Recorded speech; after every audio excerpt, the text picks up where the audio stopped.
Hello everyone, this is OmniTamer.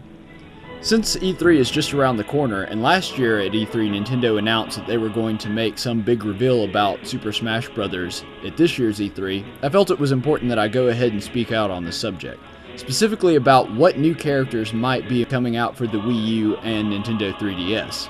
Now I'm going to do another video about the third-party characters I think might make it in, so this one's going to be specifically about Nintendo's own characters that I feel might wind up in the fray in the next Super Smash Bros. Game, tentatively titled Super Smash Bros. Universe. So let's get started. First up is Bowser Jr. and Shadow Mario. Now I really like the idea of a transforming character, much in the way that Zelda transforms into Sheik. And I think that this would add an interesting dynamic that the Super Smash Bros. Universe doesn't have right now. Bowser Jr. would be a very lightweight yet very powerful character. Bowser Jr. would be much smaller and easier to launch, yet he would still have a lot of the power that Bowser brings to the fray. Now when he transforms into Shadow Mario, he would be quick, nimble, and agile.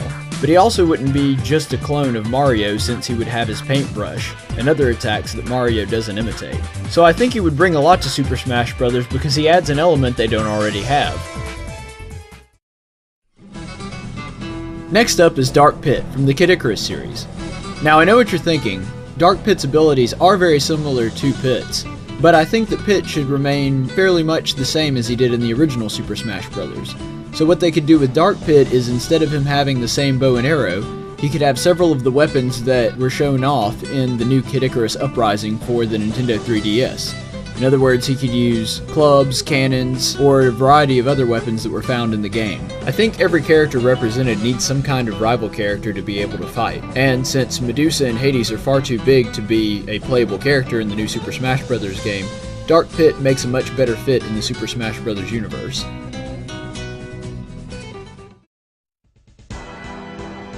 This next character I really doubt will actually wind up in the game, but I think it would be a lot of fun if they actually did wind up putting him in there.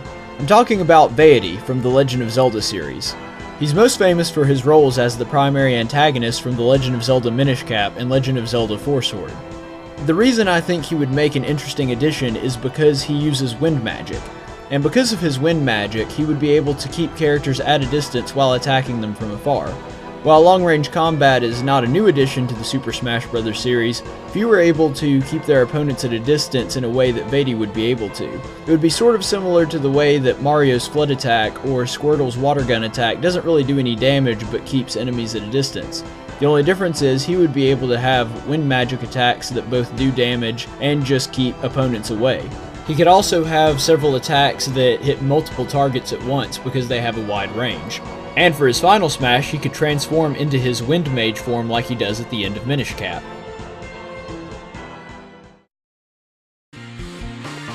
Another character I think would make an interesting addition would be Ray MK2.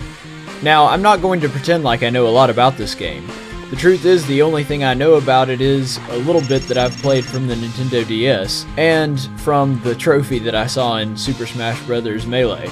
But I still think it would make an interesting addition. I do know that the custom robos are highly customizable, and therefore have a range of attacks. So they could pretty much custom make a character to fill in any gaps that they feel aren't represented as a balanced fighter in this game. Now this next character I'm almost certain is going to make it in. Why? Because her data's already in Super Smash Bros. Brawl. You see, Toon Zelda was scrapped very late in the series. She was supposed to make an appearance in Brawl, but for whatever reason at the last minute, the directors decided to cut her out. Based on what we know from the data, it was originally intended for Toon Zelda to have her own character, and also be able to transform like her older counterpart. Only so far as we can tell, she probably would have transformed into her alter ego Tetra from The Legend of Zelda Wind Waker and Legend of Zelda Phantom Hourglass. I'm really unsure about what moves Tetra might have. I imagine Zelda is probably just a smaller version of her adult form, much in the way that Toon Link is just a smaller version of Link. But Tetra is probably very different from Sheik. She probably uses a cutlass or that dagger that she wears on her belt. She's shown that she's capable of holding her own even against Ganon, so while I'm not really sure what direction this character will go, I can't wait to see what's going to happen, because it seems as though it's pretty much inevitable that she's going to wind up in the new game.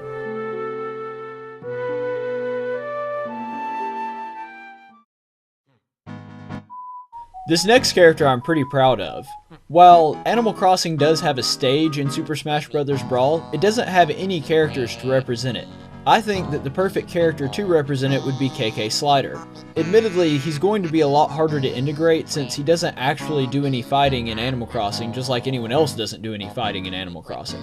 But if they were able to mix up his movements with his A attacks, with maybe some specialty moves where he plays his guitar, they could probably draw from his very extensive music library to make up his special attacks. For instance, his recovery move could be something like KK Rider, where he floats up. Some of his attacks could utilize the sound waves from his guitar, sort of the way that DK's Final Smash does. I realize that this prediction is seriously out there, but the thing is, Nintendo's already managed to make some pretty good characters that people never believed would have been in the game. For instance, who would have thought that Rob or Mr. Game & Watch would have been fighters in the Super Smash Bros. Series? And they're not only in there, but they're able to hold their own against the other Nintendo characters.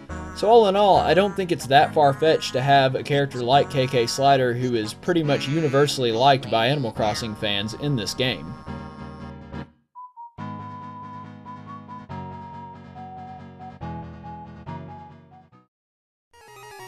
And finally, while I know Pokemon certainly has enough representation in the Smash Bros. Game, I think Ethan would make a great addition.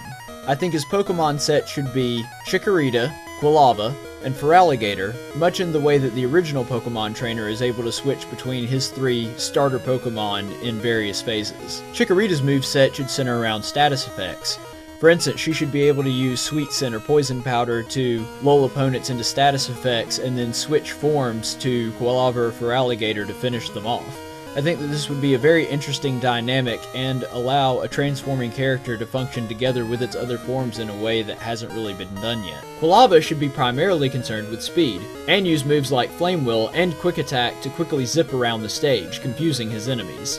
Feraligatr, on the other hand, should be all about power, using attacks like Hydro Pump and Crunch to just destroy his opponents after Quilava and Chikorita have already weakened them for him. I realize that Ethan is pretty similar to Pokemon Trainer, and because of that he probably won't wind up in the game, but either way I think he adds enough that Pokemon Trainer left off to make him a very interesting addition. So, what do you guys think of my list? Who did I leave off? Who do you think was a good idea to be on here? Spout off in the comments below. Remember that this is a Nintendo characters only list. I will be releasing a list of third-party characters I think should be in the new Super Smash Bros. Later on, but for right now, just focus on the first-party characters. I'll have the third-party characters list up soon enough. So let me know what you think. But remember, if you disagree with me, it means you're a racist Nazi that C-sticks in all of his fights. Stay the course, friends.